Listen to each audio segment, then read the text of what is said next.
ಎರಡು ಅಕ್ಷರಗಳ ಒಂದು ಪದಪುಂಜ ಮಾನಸಿಕವಾದಂತಹ ಭಾವನೆಗಳನ್ನು ಪದಪುಂಜದಲ್ಲಿ ಹಿಡಿದಿಟ್ಟು ಅಭೇದ್ಯವಾದಂತಹ ಅನುಭವವನ್ನು ಕೊಡುವಂತಹ ಅಕ್ಷರ ಅಂದ್ರೆ ಆ ಮತ್ತು ಮ ಅಮ್ಮ. ಈ ಪದಪುಂಜಕ್ಕೆ ಸರಿಯಾದ ಇನ್ನೊಂದು ಪದವನ್ನು ಕನ್ನಡದ ನಿಘಂಟಿನಲ್ಲಿ ಹುಡುಕೊಳ್ಳಲು ಸಾಧ್ಯ ಇಲ್ಲ. ನಿಗಲಿ ಪೂರ ಗೊತ್ತು ಪುನ ವಿಷಯ ಅಂಡ್ ಗಮನಕರ ಅಂದಿನ ಒಂದು ವಿಚಾರಣೆಗಳ ಬಂತು. 9 ತಿಂಗಳು ಬಂಜಿತುಲ್ಲ ಇದ್ದಿನ ಅಪ್ಪೆ ಪೆದ್ದಿನ ಸಂದರ್ಭಡು ಬಾಲ ಫಸ್ಟ್ ಈ ಭೂಮಿನ ಮುಟ್ಟಿನಾಗ ಆ ಬಾಲ ಜೀವ ಉಂಟು ಬಂಟಿನಲ್ಲಿ ಕೂಡ ಗುಲಿಪುಡು. ಆ ಮಗು ಹತ್ರ ಮಾತ್ರ ಅದಕ್ಕೆ ಜೀವ ಉಂಟು ಅಂತ ಲೆಕ್ಕ.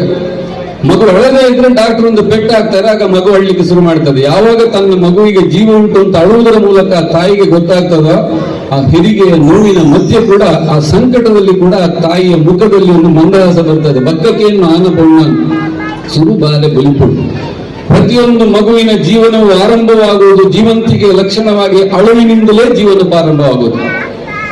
ಪ್ರಥಮ ಬಾರಿಗೆ ಮಗು ಅತ್ತಾಗ ಸಂತೋಷ ಪಡುವಂತ ತಾಯಿ, ಆ ಮಗು ಮಾತ್ರ ಜೀವನ ಪೂರ್ತಿ ಸಂತೋಷದಿಂದ ನಗುತ್ತಾ ಬಾಳ್ಲಿ ಅಂತ ಹಾರೈಸುವ ಏಕೈಕ ಜೀವಿ ಭೂಮಿಯಲ್ಲಿ ಇದ್ರೆ ಮಗುವನ್ನು ಹೆತ್ತ ತಾಯಿ ಮಾತ್ರ, ಬೇರೆ ಯಾರು ಅಲ್ಲ. ಅದಕ್ಕೆ ಅಮ್ಮ ಅಂತ ನಾವು ಕರೆಯುವಂತಹದ್ದು.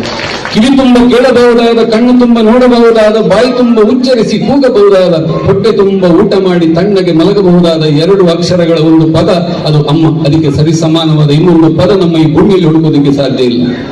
ಅಂತ ಭಾವನಾತ್ಮಕವಾದ ಪ್ರಪಂಚವನ್ನು, ಆ ಸಂಬಂಧವನ್ನು ತಾಯಿ ದುರ್ಗಾ ಪರಮೇಶ್ವರನೊಂದಿಗೆ ಸಮಷ್ಟಿಯಲ್ಲಿ ಜೊತೆಯಾಗಿ ನಾವು ಇವತ್ತು ಅಳವಡಿಸಿಕೊಂಡಿದ್ದೇವೆ.